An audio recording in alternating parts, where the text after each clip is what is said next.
Do you prefer listening to music while studying or maintaining a quiet environment?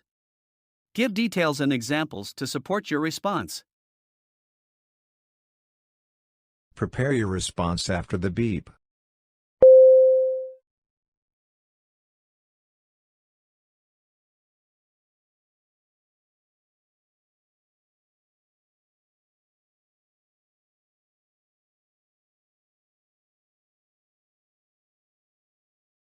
Start speaking after the beep.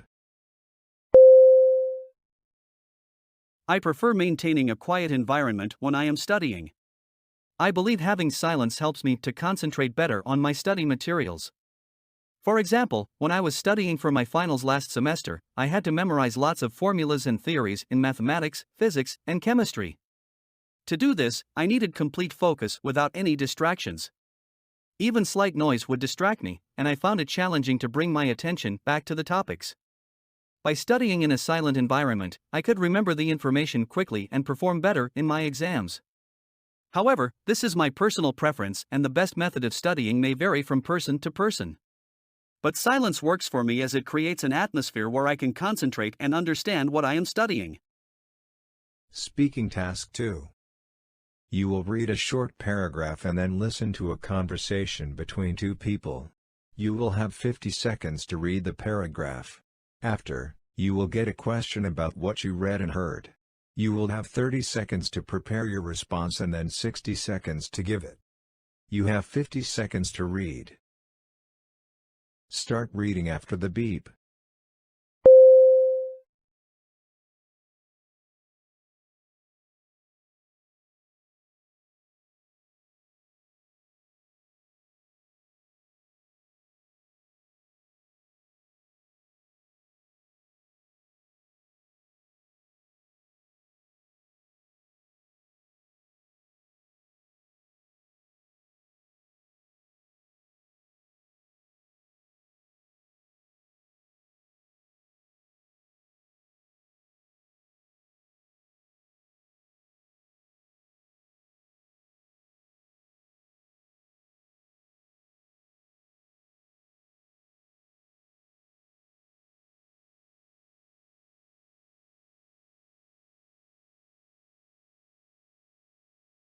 Now listen to the conversation between two people.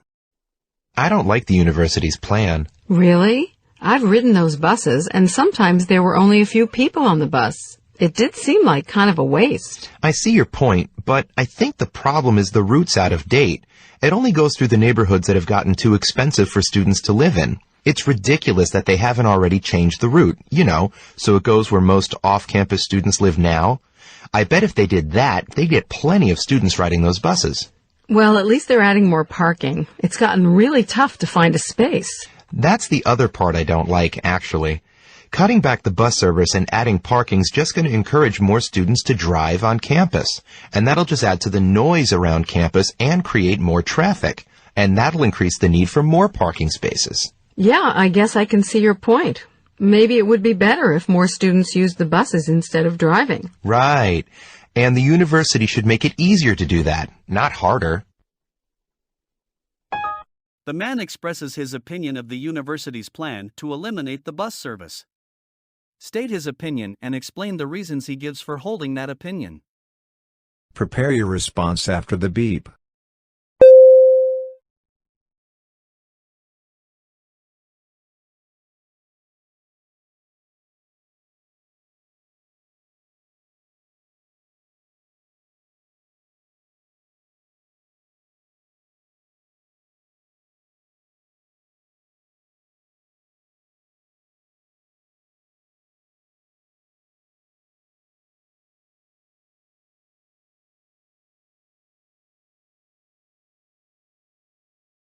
Start speaking after the beep.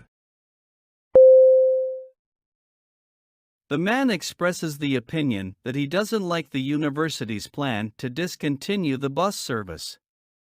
He believes that the problem with the buses is that their routes are out of date. He thinks that the buses should go through the neighborhoods where most off-campus students live now, instead of the expensive neighborhoods. He believes that if the university changed the routes to accommodate the students' needs, they would get plenty of students riding the buses. The man also mentions that he doesn't like the plan to add more parking spaces because it will encourage more students to drive on campus. This will lead to more noise, traffic, and the need for even more parking spaces. He suggests that instead of cutting back the bus service, the university should make it easier for students to use the buses.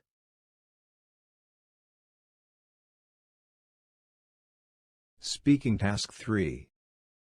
You will read a short paragraph about an academic topic, then listen to a lecture about it. You will have 50 seconds to read the paragraph.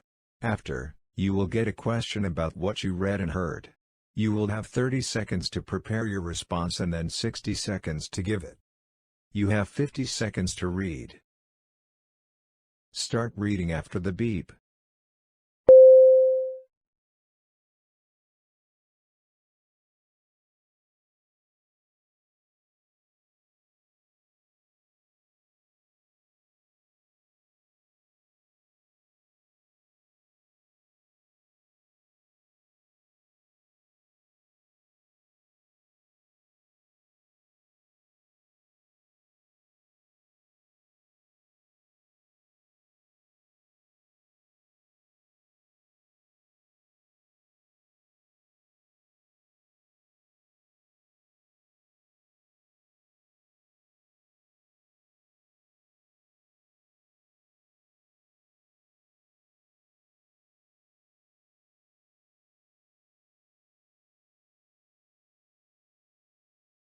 Now listen to the lecture. To make it easier to understand, let's take a scenario of a school setting. A teacher notices that Johnny, a usually quiet boy, has started participating more in discussions. She wants to encourage Johnny to keep participating, so she uses positive reinforcement. Every time he shares his thoughts or answers a question during the class discussion, the teacher gives him praise or recognizes his efforts. As Johnny receives more and more praise, the teacher sees an increasing trend in his participation. This is a classic instance of positive reinforcement where appreciation, the rewarding stimulus, is added after Johnny's participation, thereby promoting that behavior. Explain the concept of positive reinforcement with respect to the example provided in the lecture. Prepare your response after the beep.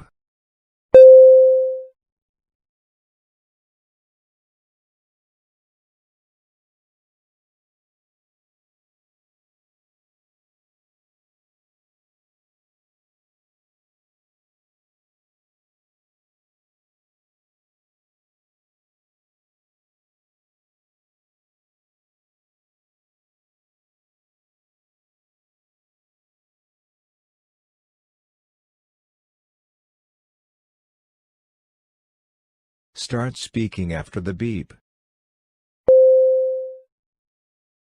Positive reinforcement is a way to encourage someone to continue doing a certain behavior by giving them a reward or recognition. In the example from the lecture, the teacher uses positive reinforcement to encourage Johnny to keep participating in class discussions. Every time Johnny shares his thoughts or answers a question, the teacher praises him or recognizes his efforts. This makes Johnny feel good, and he wants to keep participating because he likes the positive feedback. Positive reinforcement works by adding something rewarding after someone does a behavior, which makes them more likely to do it again. In this case, the reward is the praise and recognition that Johnny receives from the teacher. By using positive reinforcement, the teacher was able to increase Johnny's participation in class discussions.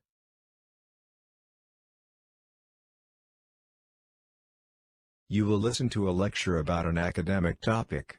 After, you will get a question about what you heard. You will have 20 seconds to prepare your response and then 60 seconds to give it. Now listen to the lecture. Today we'll be talking about an art movement in the 20th century. We will be talking about Art Deco. Its origins can be found in France, and then it spread throughout the Americas and Europe. The reason why this movement is called Art Deco is because of the decorative art styles that were used. Besides decorative artists, it also focused on interior design. This style was also used in architecture. The Empire State Building in New York is one such example. You would probably pass underneath it, never knowing it was an artistic expression. Art Deco is characterized by sleek and geometric forms such as squares and chevrons. They created these forms by using chrome.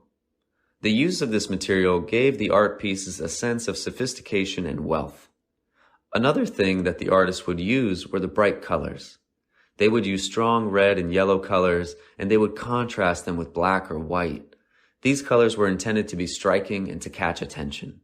The reason why these colors were used was also to symbolize the optimism that was felt at the time, and to show that people believed in the new technological advancements, that they would bring about a new age. Specific art movements are always a reflection of the sentiment that people had at the time, and this is also confirmed when we look at Art Deco. What are the characteristics of Art Deco?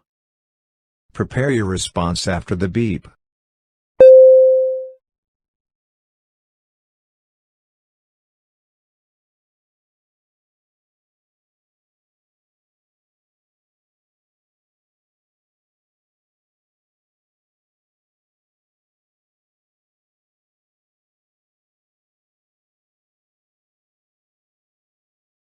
Start speaking after the beep. Art Deco is an art movement from the 20th century that started in France and then spread to other parts of the world. It is known for its decorative art styles and focus on interior design. It was also used in architecture, like the Empire State Building. Art Deco is characterized by sleek and geometric forms, like squares and chevrons. These forms were made using chrome, which made the art pieces look sophisticated and expensive. The artists also used bright colors like red and yellow, contrasting them with black or white. They wanted to catch people's attention and show the optimism that was felt at the time.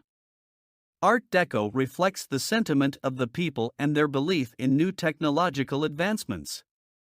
So, overall, Art Deco is a style that is decorative, geometric, and optimistic.